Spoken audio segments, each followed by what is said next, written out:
fête de la Pentecôte, ECDQ-TV s'est rendu au 56e Conseil général du mouvement des Cursillos, mot espagnol signifiant « petit cours », qui se veut ni plus ni moins un mouvement de renouveau évangélique au sein de l'Église catholique.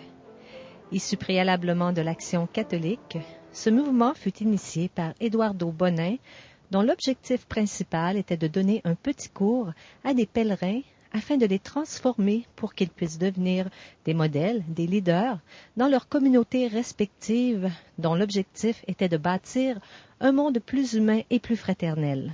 Qu'est-ce que le mouvement Cursillo, M. Johnston? Le mouvement Cursillo, c'est une aventure. C'est avant tout une aventure. C'est l'aventure de la vie. Okay? Et c'est une aventure qui amène une autre aventure qui est ce qu'on appelle dans le mouvement Cursillo le 4e jour. Parce que le mouvement Cursillo, la fin de semaine de Cursillo, c'est 3 jours. C'est 3 jours pour me rencontrer, pour rencontrer l'autre et pour aussi rencontrer Dieu. Et cette triple rencontre, c'est une rencontre qui ouvre à la vie, qui ouvre à l'Esprit Saint, puis qui ouvre là à tout ce qu'on peut vivre là dans la magnifique aventure qui est la vie. Alors, quand on parle pour le commun des gens qui ne connaissent pas, les 3 jours, ce sont 3 jours de formation, d'action, de prière. Le 4e jour, on retourne vers les gens pour devenir des modèles ou enfin des gens actifs. Et qu'est-ce que le 5e jour? Le 5e jour, c'est la rencontre avec le Seigneur. Okay? Le moment de la mort? Le moment de la mort, et voilà. Et les 3 jours, il n'y a pas vraiment de la formation là-dedans. Le Cursillo, c'est un mouvement de témoignage personnel. L'action de Dieu dans ma vie. Puis Dieu se manifeste de toutes sortes de manières. L'Esprit Saint se manifeste de toutes sortes de manières dans ma vie, dans mes joies, dans mes souffrances. Alors on témoigne beaucoup. Et ensuite, on s'en va dans notre milieu parce que notre but, c'est d'évangéliser. Évangéliser nos milieux, apporter cette nouvelle-là dans nos milieux qui en ont grandement besoin aujourd'hui. Ce mouvement catholique répandu dans une 60aine de pays est ouvert à l'œcuménisme, soit la préconisation de l'union de toutes les églises chrétiennes en une seule. Il compte maintenant 275 communautés réparties dans plus de 22 diocèses entre le Nouveau-Brunswick, l'Ontario et le Québec.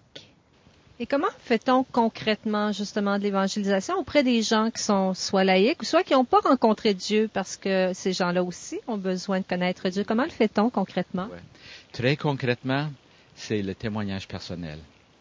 C'est de par qui je suis, de par mes paroles, mes actions, mes gestes, mon amour. Okay? C'est pas en citant des passages de la Bible à quelqu'un qui ne connaît pas la Bible. C'est en étant un témoin de Jésus-Christ avec son amour. Dans nos actions aussi. Dans nos actions, dans nos gestes, dans nos paroles. Il faut commencer là où sont les personnes. Et ensuite, graduellement, on parle de Jésus-Christ qui est la source de toutes les actions.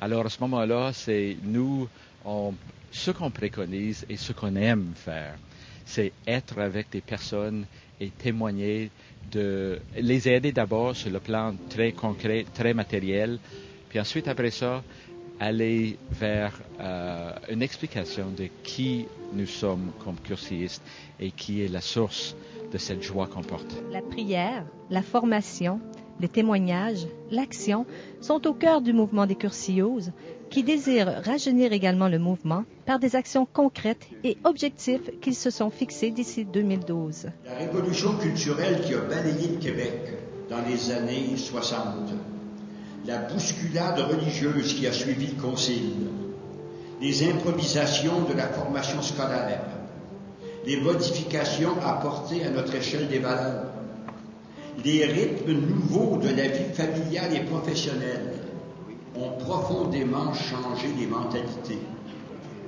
La régularité ne caractérise guère les activités humaines de nos jours.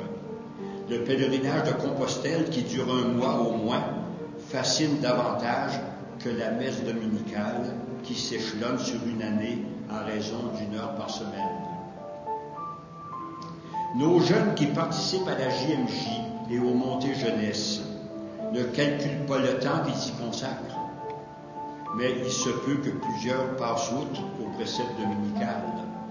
Alors, on peut s'attendre à ce que les différents leaders vont partir dans leur communauté et vont avoir peut-être l'audace aussi de faire bouger les choses, de changer les choses. C'est notre vœu, c'est notre souhait, puis c'est la seule façon dont on pourra apporter des changements dans le mouvement, parce qu'il faut aujourd'hui le mouvement, répondre aux besoins des temps contemporains.